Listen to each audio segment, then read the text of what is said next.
What's up guys? Good morning, and today this is our third day sa walking session dito sa Dunya Consuelo seashore. Doon Dunya Consuelo Beach. Dito seashore na to. Yan oh. Yan. In today's video guys, andito na naman yung anak ko. Yan naman ang partner ko, yung bayaw ko. Yan, si Ray Bool. Yan. And ngayon, walking kami hanggang doon, mga 1 kilometer mahigit. And pabalik, magano na naman kami mangunguha ng mga plastics. Yan. Shoutout nga pala guys kay Papa and Sons Vlog. Yun, kaibigan ko. In-encourage ko siya na mag-vlog. Yun, and itong baya ko, hopefully, one day, mag-vlog din to kasi in-encourage ko siyang mag-vlog. Sabi niya, di daw muna, no? So, ayan, guys. Papakita ko sa inyo yung 360 views. Ayan. Hindi pa nagpapakita si Mr. Sun.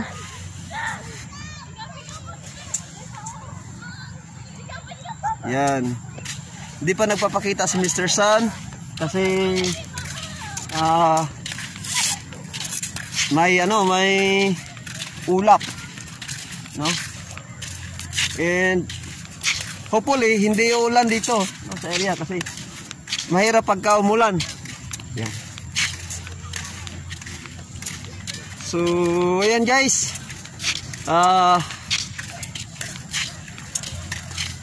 This is our third day of walking, watching sa mga views, no? Sa mga greeneries, saka sa mga bulubundukin ng Lanao del Norte. Ayan.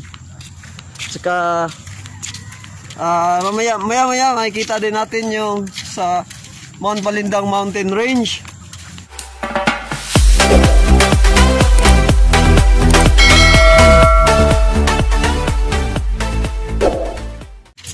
So, enjoy nyo lang yung pag-watch guys sa video na to. And thank you nga pala sa lahat ng mga sumusuporta sa channel. And for those who want, yung sa mga gustong magpa-shoutout, magpa-mention, comment lang kayo sa comment section below para sa sunod na video natin, ma-mention kayo, ma-shoutout namin kayo. And marami tayong isa-shoutout, no? Kaso nakalimutan ko yung iba.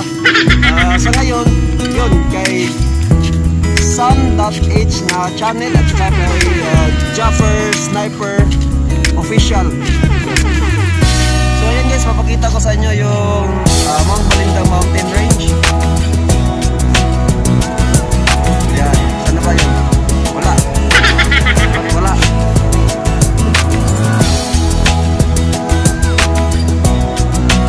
Yun. Ayun, no? Wala. Nawala ulit.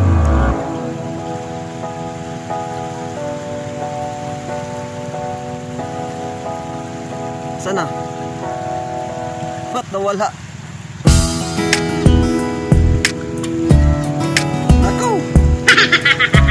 Sana.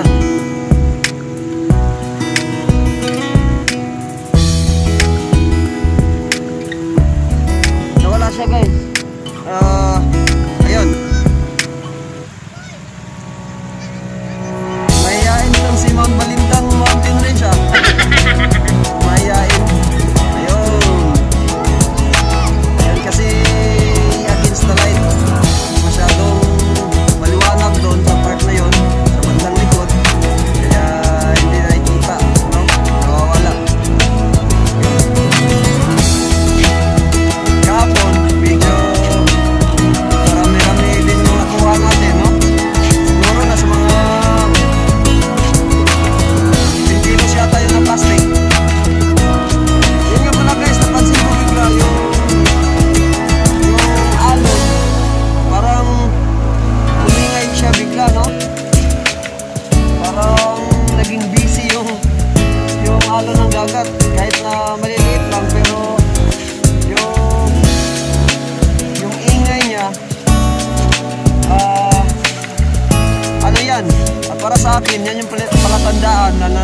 nag-shift na yung tide from low tide to high tide. Yan yung experience ko, no? Kasi dito ako lumaki sa lugar na to. Nung bata pa ako, lagi kami nagpupunta dito, lalong-lalo na sa tuwing summer. Kasi nangunguha kami ng yung hindi siya fingerlings ng bangus. Yung ano talaga niya, yung similya. Yung natawag namin similya yan, yung maliliit. Ganyan siya ka-haba. Maliliit pa siya. And dalawang mata lang yung nakikita. Yan. Pagka ganyan, alam na namin na simula na ng high tide. Pagka busy na yung alon, no?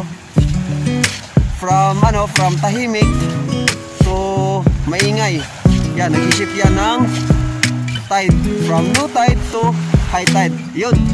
At I hope na may natutunan kayo. Sinishare ko lang yung experience ko para alam nyo din, no, kung ano yung mga palatandaan. Kasi importante din yan. For example, andun kayo sa isang sandbar or sa isang sinking island. Yan, pagka napunta kayo sa isang sinking island, sa sandbar, tsaka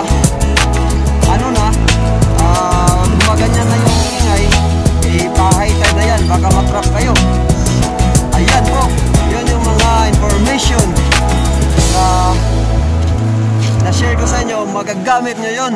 Okay? Okay, yan. Kuya, shout out ka sa Siquijor. Shout out sa tanang taga Siquijor. Good morning. Sa anong pamilya? Mga family, Baguio family, o Santander family. Tanang taga Siquijor, o Sinas family. Okay. Shout out sa mga taga Siquijor, mga friends ko doon sa Siquijor, sa Sulangon. Si Marian Santander, yan, sino ba yan? Si Reggie Sinas, yan, sila yung mga close nila, si Jane Abing, yan, sila yung mga friends ko doon pag napunta akong Siquijor. I-hashtag natin yung Siquijor Viners. Baka one day magkakaroon tayo ng chance na makapag-ulam sa kanila. Okay? So yan guys, malapit na kayo guys. And sisimulan na namin ang pag-ano. Maya-mayang konti, mga 50 meters na lang. Ingay ng yung boses ng alon lang yung maririnig mo. Tsaka minsan pump boat pagka may dumadaan. Yan o.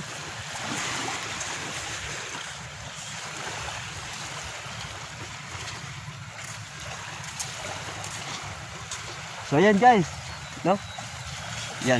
Di na muna ako magsasalita para mapakinggan nyo yung mga iba't ibang klase ng huni at tinig, huni ng ibon at boses ng alon. Yan. Ikaw magano? Ikaw ang ako. Sige, ikaw na muna. Yung plastic unahin mo. Yan, yung bayaw ko muna yung pangunguha.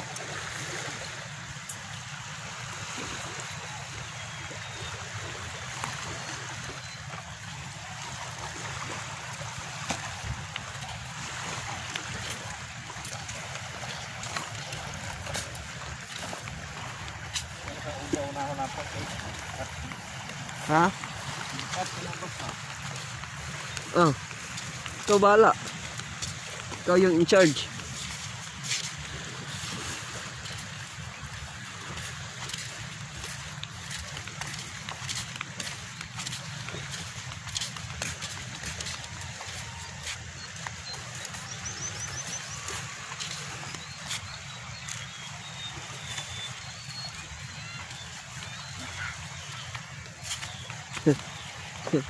Tingnan nyo guys, oh.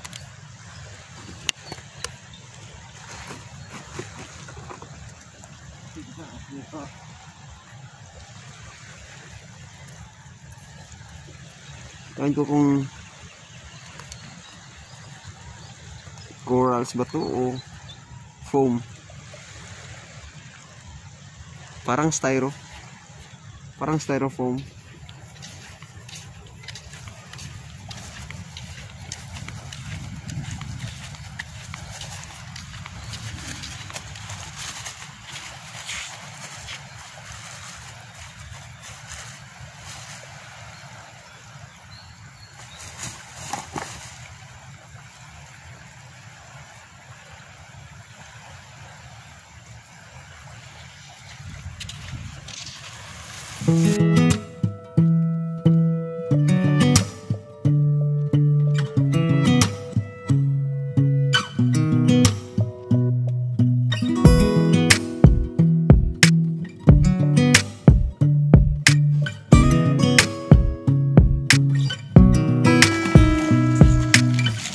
Yan, pwede pong gumagamit yan ah.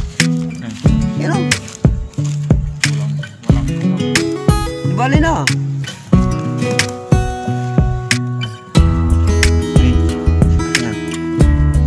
Ito magamit.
seashore. Kaya itong napakagandang seashore, yan, tingnan nyo. Huwag natin gawing basurahan. Basura natin sa tamang lagayan at nang mapunta sa tamang pupuntahan. Pupuntahan. Kasi dapat pamit tingnan, dapat na dito sa napakagandang beach, napakagandang seashore. Okay guys, I hope you like this video guys. Those who are new to this channel, please click the subscribe button or else kayo ang papupulutin namin sa mga basura. Ayan. Thank you all. Maraming salamat sa pagsuporta. See you on our next video.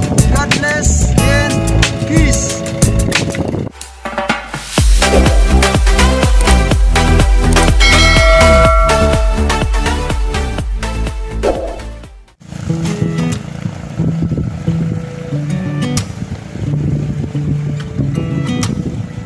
No, no, no, no.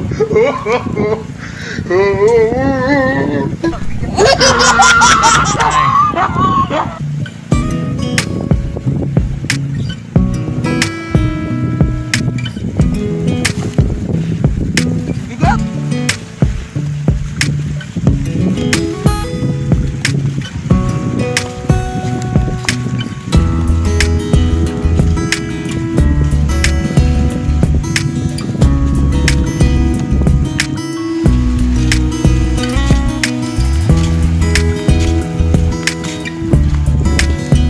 Ayan guys, i-compare natin ha. Para ma-inspire naman kayo. Itong sa left side ko, ito yung nalinis na namin. And yung sa right side, yung hindi pa. Ayan. Tingnan nyo. Wala nang mga plastic na basura. Medyo malinis ng tingnan. Yung mga nakikita nyo mga parang basura din, hindi basura yan. Ano yan, mga driftwood, mga twigs, mga niyog na siguro mga nalaglag na niyog, napadpad lang dito, yan. Yan dito sa kabila, yan. Ang dami pang basura. Ang pangit tingnan. Yan o. Iba-ibang kulay. Yan. Saan kayo? Pumili kayo. Dito? Sa nakikita nyo dito. Yan, maganda tong tingnan. Itong sa left side ko. Yan, kaya-aya. Presko yung abot ng ating paningin. Ito dito, parang problematic. Yan. So ayun guys, ma-inspire kayo sa ginagawa namin. Please support us by just clicking the like, subscribe, notification bell. By clicking the like, subscribe, and notification bell, and paki-share na rin. Kasi yung ginagawa namin isang information drive na huwag na sana tayong magtapon kung saan-saan, no? Ilagay natin sa tamang lalagyan. So, see you on our next video guys. Thank you.